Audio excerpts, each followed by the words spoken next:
Good, good evening, everybody. First of all, apologies for the late broadcast. We had some technical difficulties with our guest tonight, but we're here now. It's now nearly 7:30 GMT here. And I'm Martin Tucson from Rock BMX Ministry. Rock BMX Ministry is a ministry where I share the gospel and my faith in the Lord Jesus Christ using the old school BMX freestyle. And tonight, excited, we have a really, really special guest, a real BMX legend, and Jeff Boutama. And we're just going to start off by showing a video.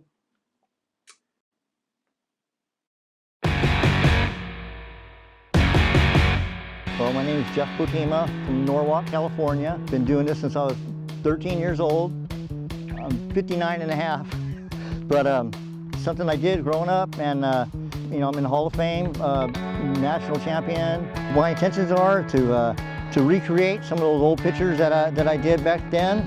I haven't done it in a while, but it's like the old saying, once you learn how to ride a bike, you never forget or whatever. So we'll see right here. I'm excited.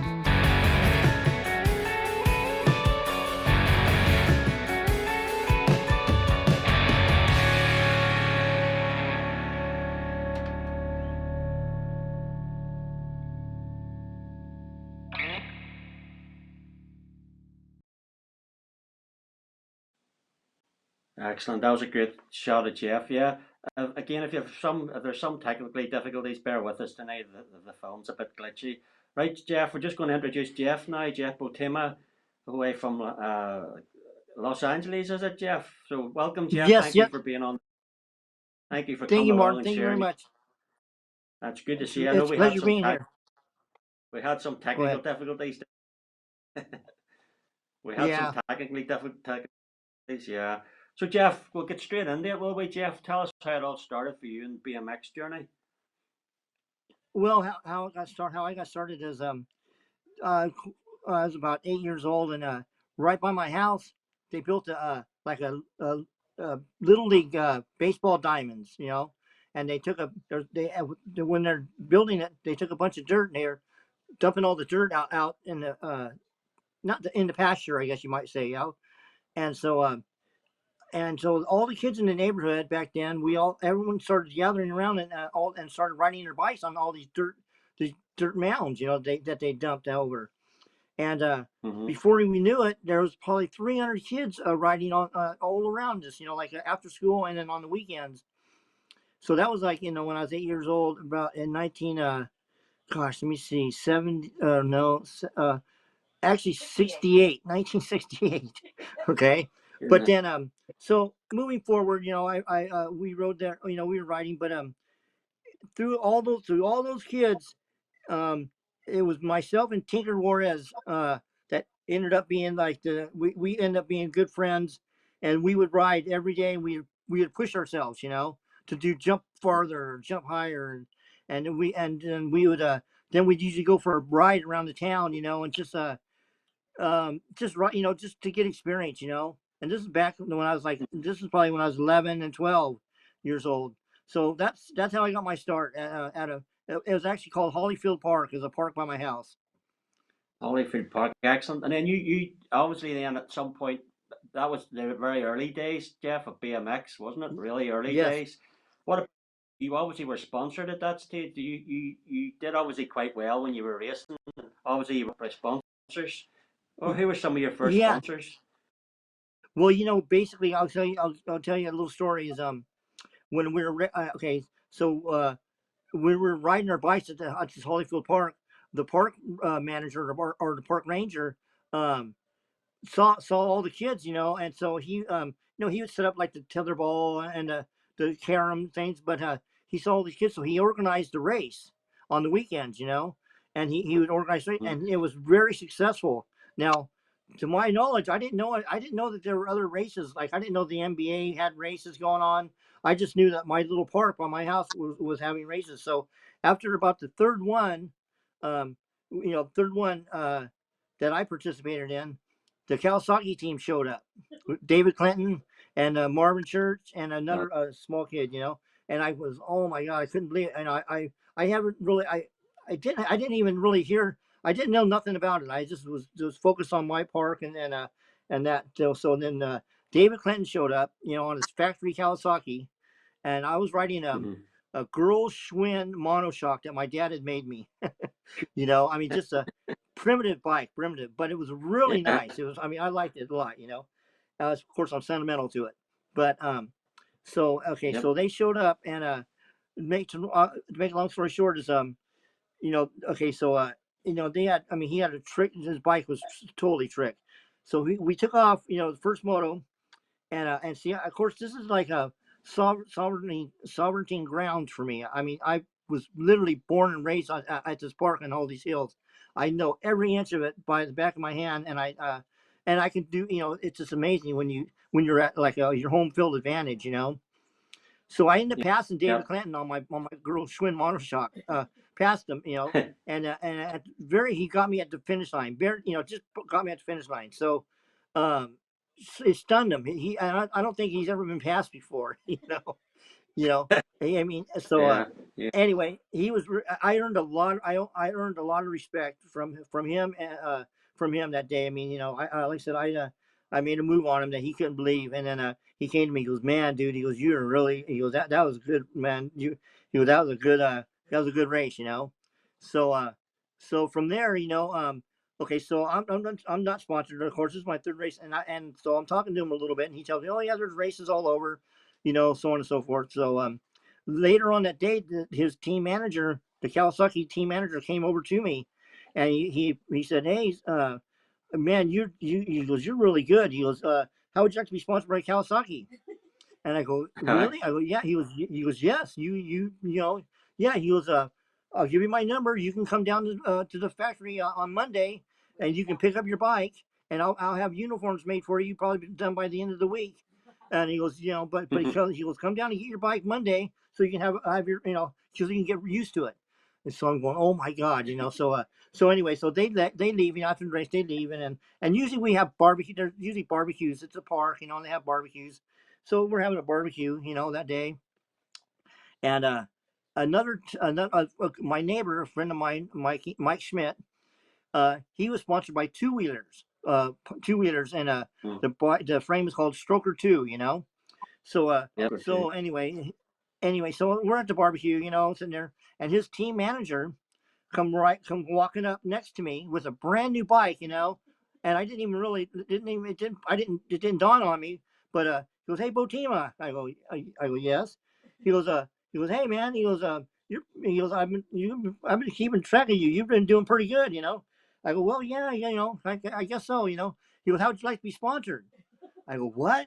He goes, "Yeah." He goes, "Here's your bike right here. Here's your bike right here, brand new bike."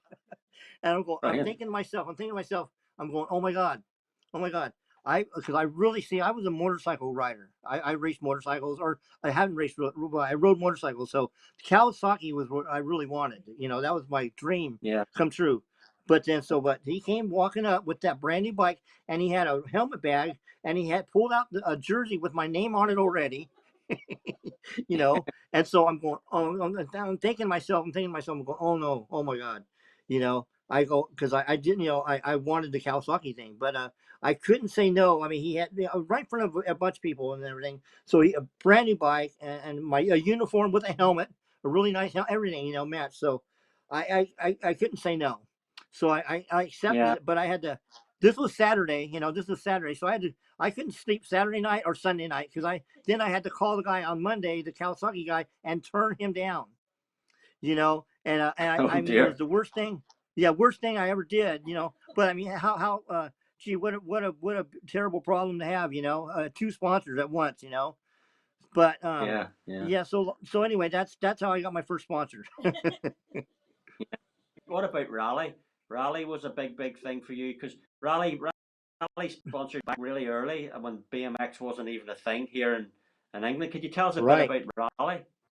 And Yes, it tell us was a story really. about London and Piccadilly Circus. Tell us that story as well. Okay. Yeah. Okay. Okay. So moving forward from that sponsor that I had, um, I escalated things. Things happened really fast for me. I got that sponsor, and it turned out I didn't like their bike. I just didn't like that bike. The bike that they had. So I ended up quitting that team, and as soon as I quit that team, I raced one race as an independent or a privateer, and I won. I beat all the big guys, you know. So then I got sponsored by Webco, you know, got sponsored by Well, cool. Webco, and yeah, Webco, which was a huge sponsor back then, and I rode for them I think for like a year and a half, and then I went to DG, raced for them for like a year and a half. Then from then I went to Raleigh, but it was really the Raleigh thing was a really big deal. Of course, it was from Raleigh of England was the sponsor. It was not Raleigh of America. It was Raleigh of England, and I believe they're used to go to their factory. They used to fly us over like once a month for a year and a half. Matter of fact, we did a world tour, and that's when brings me to when we fly in England, you know, and I believe it was Nottingham, that in Nottingham, England, and their factory is Yep. like 59 acres under roof, you know, huge, huge. They employ 80% of the town, you know. Um, Yep. really, Raleigh. It's a big, obviously a big. It was big, the biggest sponsor I ever had. So anyway, when we Yep. get there, we have a chaperone from Raleigh, and he goes, we want to take you, we want to go down to London, we want to take you to London, take me and my teammate, we want to take you down to London, and maybe have a go at Piccadilly Circus, you know. And we didn't know. I thought it was like when he said Piccadilly Circus, I thought he was talking about like Disneyland or something, you know. I didn't know, you know. So we so we go down there, you know, we're driving down there, and it's really busy, you know, and a lot of, I mean, we had to park like, you know, way a couple miles away from there, and ride in. So we're riding our bikes. We have yellow tough wheels on our BMX bikes. They're really, I mean, they stand out really loud, you know, and so we're going, and of course we're we bunny hop up the curbs, you know, and we like hit jumps, you know. So on the way there, and as we're getting closer, it's kind of traffic, and we come to a corner, and everybody, all the cars stop, all the cars stop, Mhm. and they stop, and everyone's looking at us, you know. And me and my friend, my teammate, we're going. It kind of was scary in a way, and a couple of kids got out of two different cars. They what is this? What is this bike? Where do we get this? Or what, you know? They were like, didn't even know. They didn't know what to say. You know, they just, you know, completely. I mean, I think we were probably looked like a you know, ETs or something. I mean, we were Yep. just completely, you know, they never seen anything like this before, you know. And of course, Yep. bicycling is big where you're at, you know. And it was just Yep. a really it was really strange, but everyone wanted to know about the bikes. They wanted to know what is it, you know. They're just, you know, really interested in, and it just, I mean, we literally stopped the traffic, you know. But yeah, we were like in Piccadilly, we're riding wheelies around the fountain, and and everybody just, it was like we were having, they're taking our pictures and stuff. I mean, it was just, we created almost incited a riot, you know. Yeah, that was good. Yeah. So, and when you were with Raleigh, how long were you with Raleigh for? Oh, I think it was about 2 years. 2 years. But Yeah, yeah. 2 years. And then they went on. Obviously, they went on to develop the Raleigh Burner in the 80s. The 80s, that was big for them. The Raleigh Burner. Every kid over here in the UK had a Raleigh Burner. Yeah. Yeah, yeah, what about the chopper? The chopper too? Did they have the chopper or something like Yeah, it's that? a Raleigh chopper. Yep. The chopper, yeah, and the Tomahawk as well, yeah. But Yeah. I've got also, I have, I want to get on, move on to your famous forks, but Botima Yes. forks. I've Yes.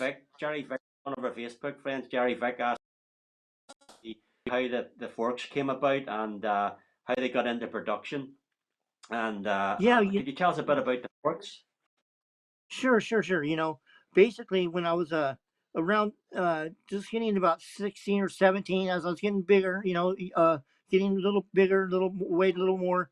What had happened was is we started to bend forks a little bit, you know, because we're jumping, and the forks weren't really very strong. They were okay, but we were getting bigger, and then we were bending them. So, you know, and of course I rode motorcycles. I had like a RM 125 motocross bike, and so, you know, sitting in my garage, you know, I always like kind of like a man cave type of thing, you know.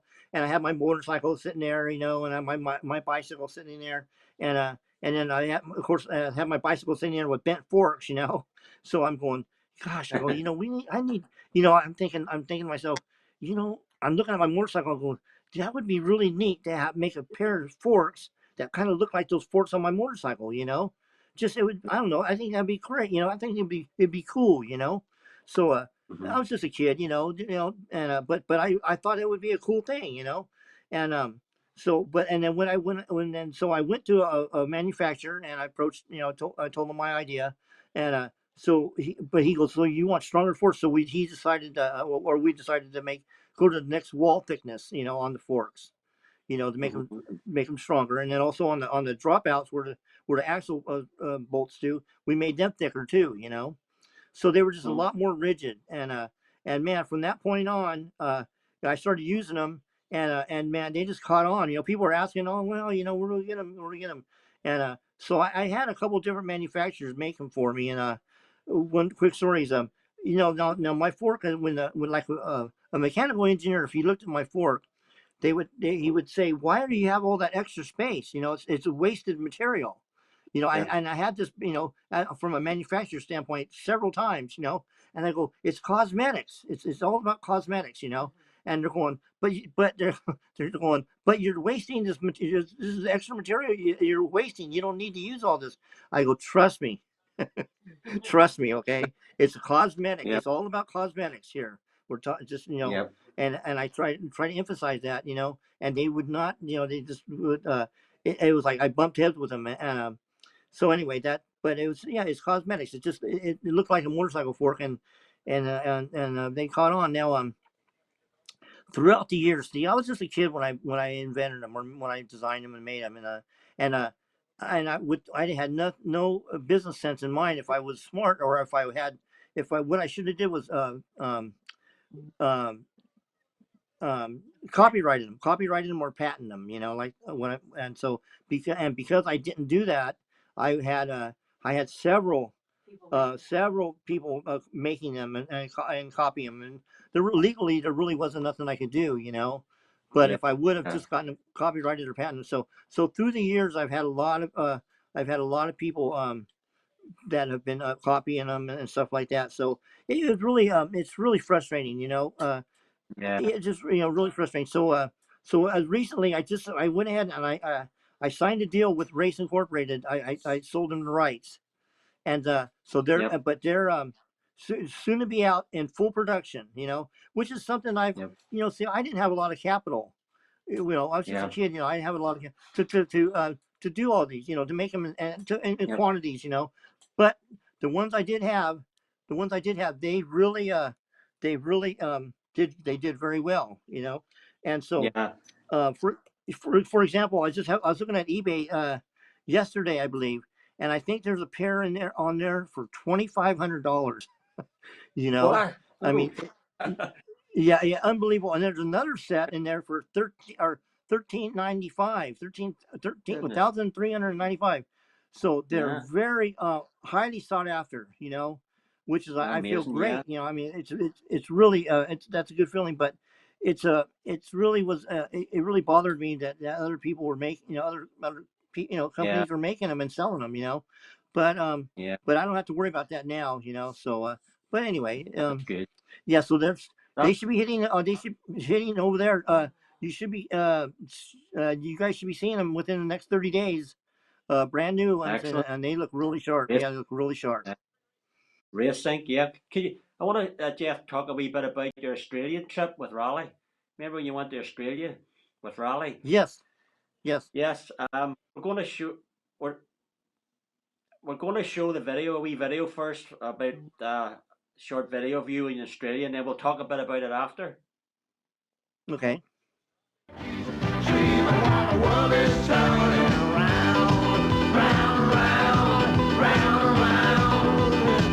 You're both full-time professional riders. What does that actually mean? Well, we both ride, practice every day as much as we can, and we race for Raleigh. It's a factory company. It's a really worldwide company. They sponsor you? Yeah, fully. They pay our way all across most of the United States and around the world. Jeff, how do you become a champion? What does that mean? What sort of race do you go through? Well, in the States they have national events. They usually hold about 12 a year, and to be a champion you have to they accumulate points over the 12 races, and you have to qualify into a final event. And in that final event is where you accumulate your points.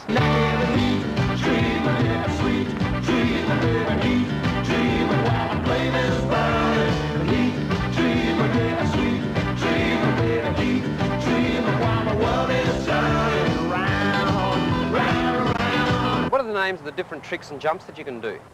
Well, you got your jumps and your berms and your whoop-de-doos and mud holes and a berm is like a corner they call a berm, and then a jump is of course a ramp that you would jump. And a whoop-de-doo? Whoop-de-doos is a series of close jumps, not so big but mostly small that you have to.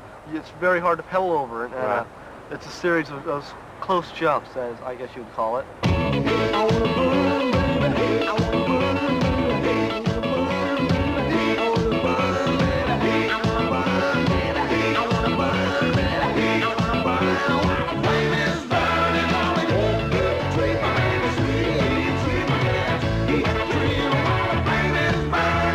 Do you do much practice? Since we're getting older, we have to practice every day and keeping fit, and we also ride 10-speed bikes, which to build our legs up, keep us strong to do good in the races.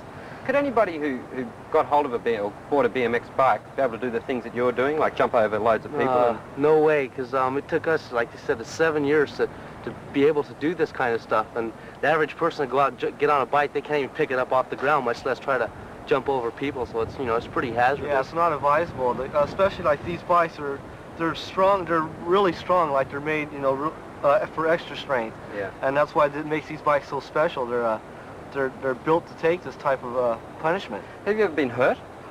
Yes, not seriously, but, like I say, skinned up elbows and knees and things like that.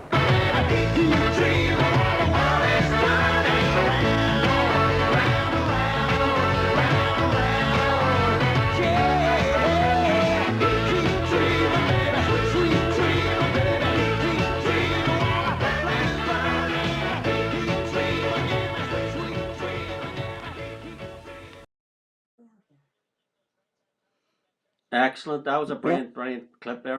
Yeah. What about who was your team? Was it team rider? Was Toby? Yeah, Toby Henderson. Yeah, he was my teammate. Yep. He grew up. He grew up by me, and we were good friends. Kind of like we were good friends before we even we raced high school motocross together, and then we kind of did the bicycles. And then we did the bicycles. So we were friends from before. So it made it a lot better to travel with somebody you knew. Yeah. Where was the picture, Jeff? There was a picture of you and Toby taken from behind, and you seen your name on the back of your pants. Where was that photograph taken? Yeah, right here in Southern California. Actually, it's called Diamond Bar, California. It's just a suburb of Los Angeles.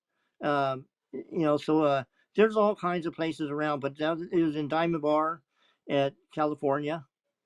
And we had all kinds of places we used to ride at. Excellent. What about Team Murray? You share a wee bit about Team Murray? Yeah, Team Murray. That was another. That was a sponsor similar to Raleigh. Team Murray Bicycles. They were located in Lawrenceburg, Tennessee. They had like Raleigh. Raleigh's I think factory was 59 acres under roof, and I think Murray's was 65 acres under roof. Huge company. They used to make 15,000 bicycles a day. And not only that, they were also made lawnmowers, and they used to make 15,000 lawnmowers a day as well. They had like their factories divided in half, and half was bicycle production, and the other half was lawnmower production. And it was really just like Raleigh. I mean, it was very gosh, what am I trying to say? Highly structured. Everything was budgeted. We had like unlimited budget basically. The companies were really they were really pro BMX. They really enjoyed it. All the executives were really super nice to us, and they loved it, And so Murray, Murray did very well with the team, with having the team. And of course, they had bikes they used to sell bikes at the not grocery stores, but at the gosh, what I was trying to think of now. You know that like they sell them at the like the nickel and dime stores, I guess you say. In other words, they sold a lot of bicycles, you know, through all their outlets, and having a team made it really it really Yeah. was a win-win for them, you know. But those that they, yeah, Raleigh and Murray were both really great sponsors. Right. I think we had a picture there with you with Stu. Oh yeah. Uh-huh. Now this picture right here, this picture was taken by the owner of Oakley. This is when Oakley first got into BMX, which was like in 1978. Um, I was at back then. Of course, Oakley. The owner came. He approached me at a bicycle race, and he goes, "Hey, you know," he introduced himself, and he said that back then they just made they made the bicycle just the handle grips, you know. But the Yep. owner, he came to me and said, "Hey, I like, you look really, you look cool. You look fast. I like to sponsor you." So I go, and at the time it was really Oakley wasn't no, it was unknown. I mean, I go, but I mean, I love, I never turned down a sponsor, of course. This picture here is in the Oakley Museum at the headquarters right here in Southern California. Um, their building is like a fortress. It's like a brick and stone building, and they have on each corner have like gun turrets, and it's Mm. really a beautiful. It's stands. It's just a beautiful building, but they have a museum inside there, and that's a picture that's in their museum. You know, I think I was basically the first BMX rider sponsored by Oakley. Bobby and Cenas and Stu were right sooner after me, but I mean, the owner, I was the first one to be approached or be sponsored. But of course, soon Mhm. thereafter, they made goggles, and then they started making glasses and stuff. And it, but what the really thing that I really appreciate, or I feel really honored, yeah, honored to be with, is when the owner, there was only 3 employees at Oakley when I first became a part of them, and they Yep. went on to become, they're gosh, I mean, I don't know how many employees they have now, but they're they're like one of the lead. I mean, gosh, what like as far as tech, yeah, as far as sponsoring athletes and in their field. I mean, they went, they're like one of the top, kind of like Nike, I guess you want to say, like Nike. Yep. They turned out to be one of the really premier companies, in all the sports, really. Excellent. And what about the Hall of Fame, Jeff? You're in the Hall of Fame, I believe, the BMX Hall of Fame, 1990. That's a Yes, blessing, 1990. that isn't Yeah, it? yeah, it sure was. And again, a lot. It took a lot of hard work to get there. Basically, like I kind of kind of spoke earlier. I learned, I did a lot of writing, and I had a lot of experience before I even started racing. And again, Mhm. I don't know if you are aware of Tinker Juarez. He's a mountain biker now, and he represents USA in the cross country. And but it was really good. Me and him grew up in Norwalk right there with little kids. We were 12, 13, 11, 12, 13, and we would ride every day after school. Me and him, we'd ride all over the place. And but all the experience that I gained from that when I started racing, I guess at age 13. I was prepared. I mean, I could ride my bike, really well, and again, things happened really fast for me, and it was really an honor, to be part of to be inducted into the Hall of Fame. Yeah, it's great, the Hall of Fame. But now, Jeff, I know that, yeah, when you racing, obviously you raced in the downhill championships later on. Do you want to tell us a wee bit about later on how you get into downhill and some of your accolades and stuff with in Canada? Well, let me see. Okay, yeah, actually, what had happened is, I was racing I was racing for DG at the time.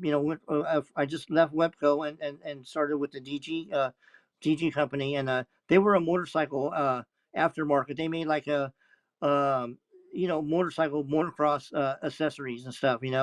So basically, Yep. it was a really neat deal. There's a lot of couple of the guy Bob Hanna was raced for DG. Brock Glover. These are old motocross racers that were really big here in the States. Mike Bell, which he just passed away recently, which is too bad. But these guys rode for DG, and it was really cool to be a part of that because they would come up to me and talk to me and stuff, and they're really really friendly, guys. And these guys were like my heroes. So but in 1976, I won a slew of races that year all in a row. Like I won they would have races at the NFL football games, not all the time, but a few of them, and I actually there was two of them that we had here in Los Angeles, and then the third one was in Florida at the Orange Bowl, which is a college football bowl game, one of the big bowl football games of the year. So yeah, like the Rose Bowl, but it was the Orange Bowl in Miami, and so I won all three of those. Which was kind of ironic, but I won all three, and each one of these, it was a stadium, and there was like 50,000 people there, So and they would get in. It was so to be racing, and I won, but to be racing, you see all the people in the stands, but to hear the roar of the crowd when you're leading the race is unbelievable. Let me tell you. And I got to experience that three times. So that was really that was in 1976, and then I came home and I won the California Cup, which is like the California State Championships, which is that one picture of I'm passing Stu on the inside, um, which I had to pass Stu. Actually, he slipped his pedal and I went by him, but so and then there was yeah, right here, yeah, this is passing Stu, and this is coming out of the first turn. But yeah, so I did really well. I did really well in 1976. I mean, I won a slew of races, and then I won another one in like San Diego, the San Diego Open. The Georgia State Championships. It was kind of weird. They had a different type of point system. But me and Stu both. Okay, this is in Canada, but me and Georgia State Championships. I won my three motos. He won his three motos, but I kissed the trophy girl, so I considered me winning. you know. So Yeah. so anyway, Florida, I won the Florida State Championships, the Georgia State Championships, the California State Championships, and then a few of the other big races that year. Um, and then so that was like my accolades as far as that. I just won a bunch of races that year. So it was really, that was pretty exciting. I didn't really even realize it at the time. I was just busy racing so much. It's not till later on, and looking back, that I see, wow, I actually, I kind of look at, I take a step back and actually evaluate it, and didn't realize what I had done. But I did it. Also, just real quick, like that one Canada. So I went on after racing BMX. Actually, it's a bit of a story that I would like to kind of tell, but after I started racing mountain bikes, and my elder when I think I turned 30 and I started racing mountain bikes. This was when I turned 35, I became a masters, 35 and over, and I won the Canada downhill championships in the master class, and that was this picture here. And so I did that. I was also California State downhill champion in downhill mountain bikes, and also at the World Cup in Mammoth in 1994. Just before I became a master, I was racing pro downhill, and all the all the Europeans. When I say Europeans, see, now we're here in the States. We hold our own. We did pretty good, but to tell you the truth, as far as in the downhill mountain biking, the Europeans, all you guys, are just so much faster. It's pretty much, it's just the way it is. The Europeans, the guys from just they're faster. So but at this event that was in Mammoth, I ended up getting a 12th place, which I hold that. That's like I hold that 12th place is like a win to me. I was like the third American. Brian Lotz was 11th, so I was 12th. But I had the ride of my life at that event. And I hold that. Like I said, it was only a 12th, but there the fastest guys in the world were there. These guys, everybody, all I think there was actually 65 foreign riders out of the United States. So it was well represented. It was a very good, and I ended up getting 12th. I was really, it was a ride of my life. So that was in mountain biking downhill. Excellent. What about merchandise and stuff and magazines and stuff? I'm sure you've Yeah, appeared in many magazines. yeah, with luckily, I guess I was photogenic, back then, and like I would do a lot of photo shoots, like with bicycle motocross action. Actually, all the three magazines, I think BMX Plus and Super BMX. I was always getting called, or I was always getting requests to do photo shoots, and I just, it was something that I didn't even realize at the time, but I just took a liking to. Now, the thing that I would, what I was really what thing that I would do is I would go there, I'd do my photo shoot, but if I would, the thing that I was really proud about is I would never, very rarely, I honestly don't think I ever hit the ground, like, because if you, you're there, and if you fall and crash in the dirt, you get all dirty, and I didn't, that's something that was really important to me. I didn't want to be dirty and get and for a photo shoot, it would look, I mean, what I mean? So, and so I took pride in that, and not, not making sure I didn't crash, but you got to hang it out though, to get a good pictures, So it was a fine edge, but again, I kind of credit that back to my experience, all that experience I had from riding, and at a young age, and just learning, I mean, I knew my bike very well, and I could, take it to, I mean, I knew what I was doing. I wasn't going crazy. In other words, I was in control. I feel I was in control, but at the same point in time, it was really pretty extreme at that time, Yeah. So that was something that Mhm. I got required. I did a lot of photo shoots, and from that, Yeah. it was, it became very popular. It's even seemed to be Yeah. even Yeah. more popular today, Yeah. Amazing. Well, obviously, that's amazing. Yeah. Well, obviously, want to get on it, Jeff, and talk a bit about God, really. And I know you've had some experiences in your life that you can sort of say that God's hand's been upon you and some miracles and stuff. Could you sort of share a Yeah, wee bit about what happened? I know a wee bit about what happened, but could you just share, sure, what sure. you've Oh, got as, yeah, no, yeah, that because I that's really, important as a Christian. That's I what I would totally try and do understand, and by. yeah. Well, what I did, what basically, what it's boy, I have some good. I mean, I have some really really bad. It's no, well, not bad or good, but I've been blessed. I've totally been blessed, and I'm living proof of that. And when I say that, I want you to understand, or I want everyone to understand, is I had, okay, like for example, I was in Dallas, Texas at a bicycle race. I had just retired, and I went to work for Murray. Uh, as their team manager, and they had a 10-speed team. They were training for the Olympics. They had a really big, prestigious road bike, team, and so I was there for a big road bike event, and it was St. Patrick's Day, and we were in a bad part of town. We just got in anyway. Was coming out of a liquor store, me and a couple of the teammates, and unfortunately, I was one boy was driving, and I was sitting in the front seat, but there was these, some not so good fellows uh, leaning up against their car, and so when we came out of the store, they basically they said, hey, we want your money, in so many words, and so I was sitting as I was standing there. My friend, which was driving, he froze, and if he could have just unlocked the door, I could have probably jumped Hmm. in and made a clear, a clear shot at it. But he was so they're Hmm. frozen, and I didn't want to take my eyes off these guys, because I didn't want. It was, I was anticipating something happening, but I had to, and told him. I looked over. I said, "Unlock the door, unlock the door."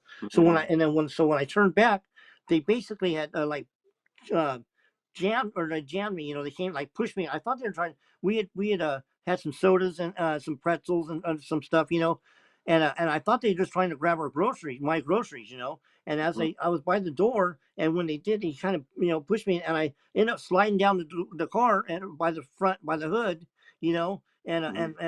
they took off running. It happened. Everything happened really fast, and so I kind of slammed the sodas and the pretzels on the hood, and my friend goes, "Are you okay? Are you okay?"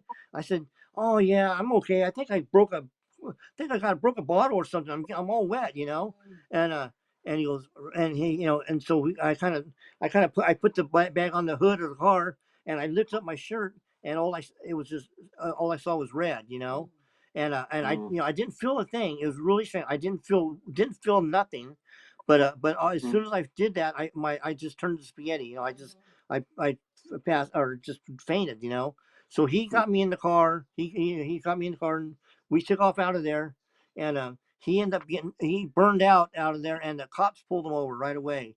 And I'm in the front seat, and I'm going in and out of consciousness, and he's telling police officer, hey, my friend just got stabbed. My friend just got stabbed. So the guy called the ambulance, and so the cop arrested him, my friend, for exhibition of speed or something like that, But so the ambulance came, and so this is taking time, So in the meantime, so they get me in the ambulance, and the ambulance, the guy taking care of me, he's yelling in my ear, Jeff, you cannot fall asleep, don't fall asleep. What's your phone number, And and so I kept going. I go, man, quit yelling, quit yelling in my ear, He goes, you don't understand. You don't understand. You need to stay awake, So I was like I said, I was in and out of consciousness. And when we got to the hospital, which was the hospital we went to in Dallas, was Parkland Memorial Hospital, which is the third best trauma center in the country, in our country here. Very good, one of the best trauma centers.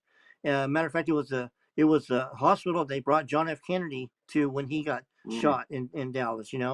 But it's their trauma center is really. I was lucky. It was lucky for me that I was brought there because I had the best doctors, and I was basically what had happened is the guy had stabbed me with a long screwdriver and stabbed me in the liver. Okay, now my lungs had collapsed. I lost all the maximum amount of blood you can possibly lose. Um, yeah, and so but I didn't know. I was told this afterwards, but so I was brought in. I was brought into the hospital, and I got scars on both my ankles and both my wrists where they and gave me blood, through my ankles because I had lost so much blood. Well, so they opened me up. Of course, I'm out, but they tried to repair my liver.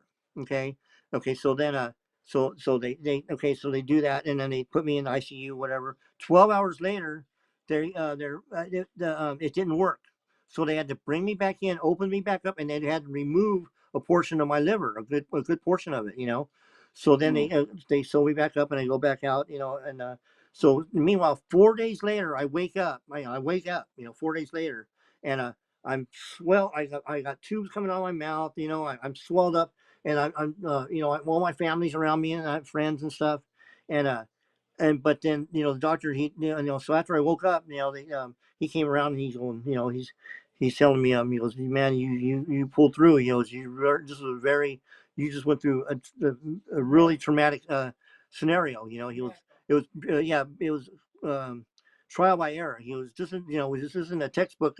We don't have a manual to do what we did for you. We had to basically just on the fly, evaluate you. But he was, I got to commend you. You pulled through. Most people wouldn't have made it through what you went through.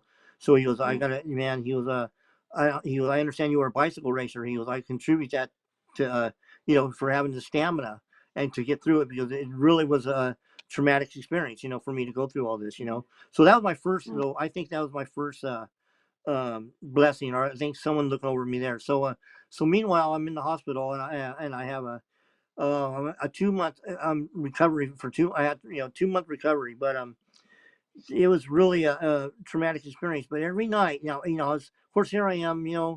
I'm not necessarily happy-go-lucky, but I've been very fortunate in my racing BMX. To have good sponsors and go places and travel around. I could never do that, afford that, and without being an athlete. So I was felt very. I was very not.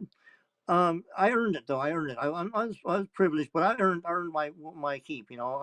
So with that being said, so every night I was laying in the hospital, and I prayed to God every night, and I prayed to God. It was I mean it was very it was very traumatic to me. I didn't want to. All I wanted to do was just be released and be normal. I didn't know. I mean it was every day was trial by error. I mean, it was a lot of okay. Then like a month into my stay, they had to rush me in. And what happened was when they removed a portion of my liver, abscess had formed in that area, and the poisonous like abscess. They had to rush me in and drain that out. So that was another thing. So they brought me back in, or I had to go. So I had like another month of a recuperation. But then is a lot of things like when I also had my lungs collapsed, so I had to I had to blow, had to go through a whole a slew of procedures, to get your lungs open back up. And the doctor explained to me, he goes, now when your lungs collapse, it's like a mucous membrane. He goes, basically, it's like an envelope. Your lung, when it collapses, it's like an envelope. So when you blow it back up, or when you inflate it, it's not, the edges are going to be stuck together, like, so he goes, you're only going to have 75% of your breathing capacity that you had before. He was going to lose about 25% of your breathing capacity, just because the lungs will not open up like it should, like it was. It's going to have, it's going to edge. It's going to have like an edge. So I mean, I kind of understood that, but he said, you're not, he goes, you're young, you're not going to feel it now, but he goes, when you get older, you'll probably, you'll probably feel it when you get older. Okay. So meanwhile, okay, with that all being said, so I go through, and I'm being intravenously fed, so then it comes to almost about the 2 month mark, and they're starting now. I'm doing really good. I'm recuperating or recovering really rapidly, but so I have to go on to it was really, really hard for me to go on to whole regular foods. I had to meet like a 2,000 calorie a day threshold in order for me to leave. And so I was having a hard time holding down my food, and so I had a nutritionist coming in, and she told me, she goes, Jeff, she goes, I'm going to give you a little inside information here. She goes, if you drink a chocolate shake, that's 450 calories. So if you drink 3 of those per day, you can meet your meet your calorie count. So that's what I did basically. I just drink the 3 months. So once I was able to do that, I was able to leave. But I went from like 185 down to 120, my weight. Um, I lost all my weight, and I had, they had stitched, I had been opened up 3 times already, so I had my stomach, I was hunched over really bad, when I left, but I left, I was alive, and so I got to leave, but, so of course, going back home, I just made a really, I mean, once I was home, and kind of with my friends, which is what I prayed to God about. All I wanted to do was be able to leave, and not, because I really didn't know.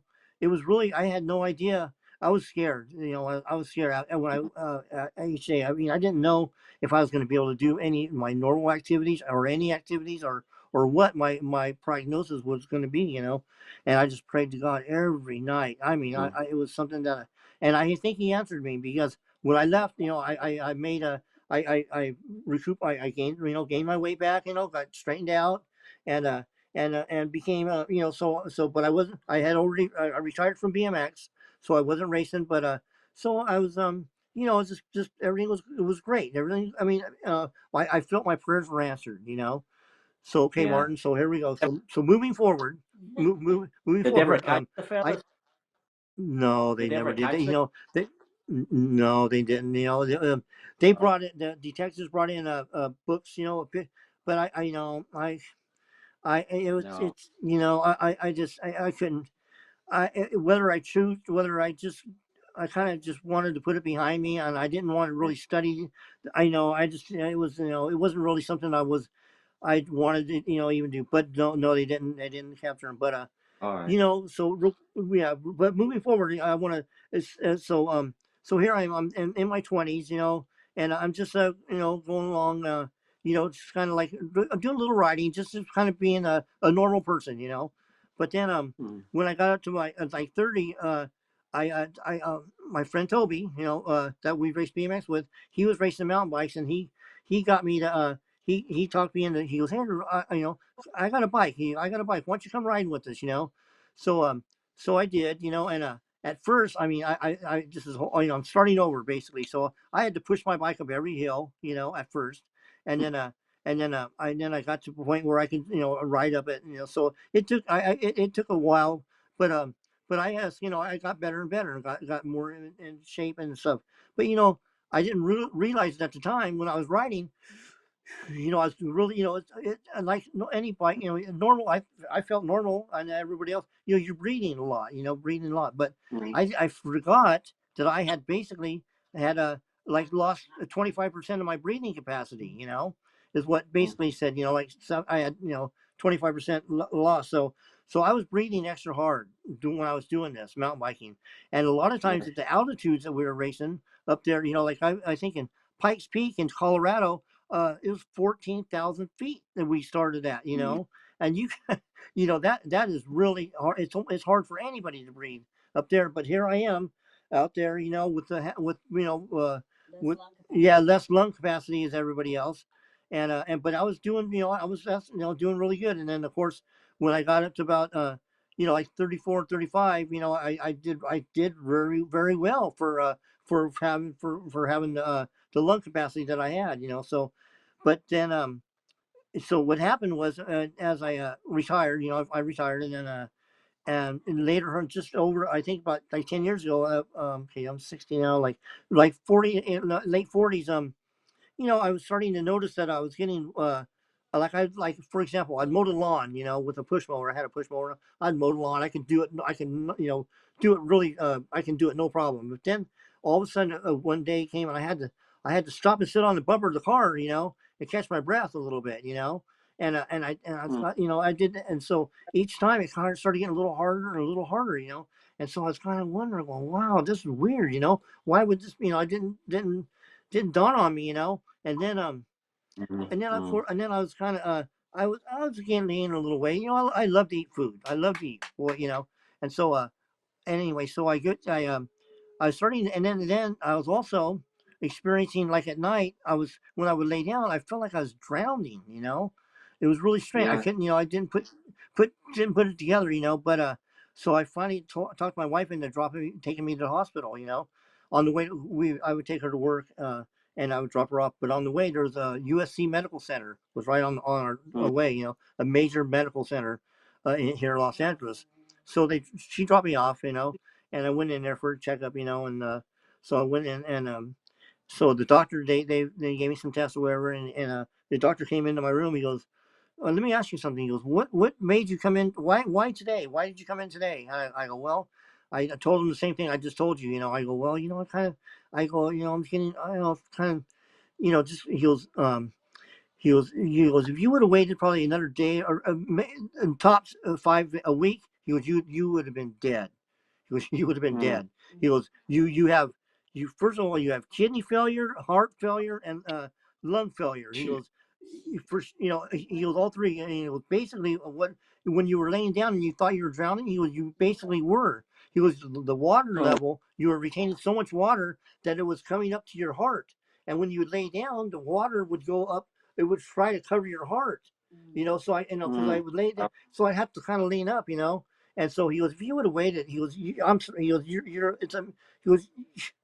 he goes, I'm dumbfounded. I can't believe that, he goes, so you're retaining way, water is almost covering your heart. He goes, another day or two, you would have been dead. He goes, then I had, then basically I was diagnosed with a torn heart valve in an obscure location that was unrepairable. So Mm. I have a torn heart valve. Okay, that's unrepairable because it's in an obscure. It's like in the back. It's in an Yeah. obscure location. So okay, Yeah. so I had that along with the water weight, and so I had to have two stents put in my heart back then. Right immediately. I went in for emergency surgery, and had two stents put in, and of course they drained all the water from me. So that was but that was another thing right there. I was Yeah. I was literally a day. He couldn't believe I had, and I had such blockage in Yeah. my heart, and not only that, it was leaking. So he goes, you're like, oh, well, another thing is, I had one arm that was getting numb, and then also when I would stand up, I would get really lightheaded. I would almost pass out. I had to, like, Yeah. when I was sitting in a chair, when I'd get up, I'd have to kind of hold the chair, for a moment, Yeah. and kind of gain my composure, everything, so then that's why I had to have two stents put in. I guess the one Yeah. heart, one going to my head was almost blocked completely, and the other one on my arm was torn and it was leaking, I guess, or I Yeah. wasn't getting maximum. So I was, from that, with Did that, you? I was diagnosed with pulmonary hypertension, Oh is what dear. is, and that's, So yes. you've been through an awful lot, Jeff. But we're sort of coming up to close. We're near a finish of time now. So I can always see that God's been looking out for you and stuff. And I mean, the fact you shouldn't even be here, But Yeah. I just wanna I'm sorry we're cutting you off short here. I want to thank No, you, no, Jeff, that's for okay. I sharing. understand. I want to thank I you, and understand. also, I could, yeah, I know you're like me. I can say I can talk underwater, yeah, but yeah, and also RL Osborne's. I mentioned earlier on. He says hi as well. I'll be in touch with RL. He sends his regards to you as well. So I just wanna close.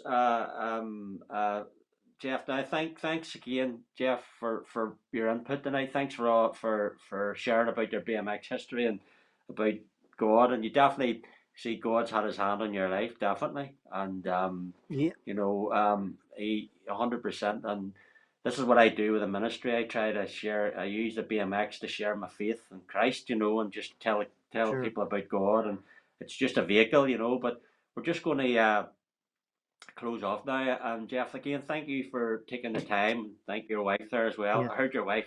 yeah, yeah, yeah. Is it Michelle? Yes, yeah. She's my biggest fan. Let me tell you Yes. one quick thing is I'm 60 years old. We went to school together. I used to ride her on my handlebars on to school in 7th grade. So she yeah, she's my biggest fan. But when you have one like that, you keep them. So Yeah. anyway, but Yeah. Well, she's my biggest fan. But man, yeah. but God's I just brought you. wanted to emphasize one last thing: is that God is good all the time, and Yes. Amen. and you if yes, yeah, amen, and pray to Him if you for anything for friends, everybody, it makes a difference. It really makes a Oh, difference. 100%. So 100%. Jeff. yeah, I just okay, Thanks again, brother. And no I'll be in problem. touch with you. Sure, we'll be in touch again anyway. And thanks for sharing. And I'm sure a lot of people will be watching tonight. Will be really interested in hearing your story and that. And Yeah, we're gonna just close off now. And then again, thanks again, Jeff. I know it's we're we're gonna just show a downhill video, Jeff. Just the end here, just okay. the end. And you take care, brother, and God bless you and your wife. Yeah, thank you. If anybody has any questions they want to ask, through you, Yep, anything at all, whatever, I'm open to anything. I just I appreciate everything, and I 100%. love to talk. I mean, yeah, I would love to share anything with anybody who wants to know anything. Just they can ask you and you can ask me. Excellent, Jeff. God bless. Yes, excellent. Thank you. Thank Th- you. Thank, I'm gonna run okay, that thank you video. very much. Bye. Okay. Well, my name is Jeff Butima from Norwalk, California. Been doing this since I was 13 years old. I'm 59 and a half. But something I did growing up, and I'm in the Hall of Fame, national champion. My intentions are to recreate some of those old pictures that I did back then. I haven't done it in a while, but it's like the old saying, once you learn how to ride a bike, you never forget or whatever. So we'll see right here. I'm excited.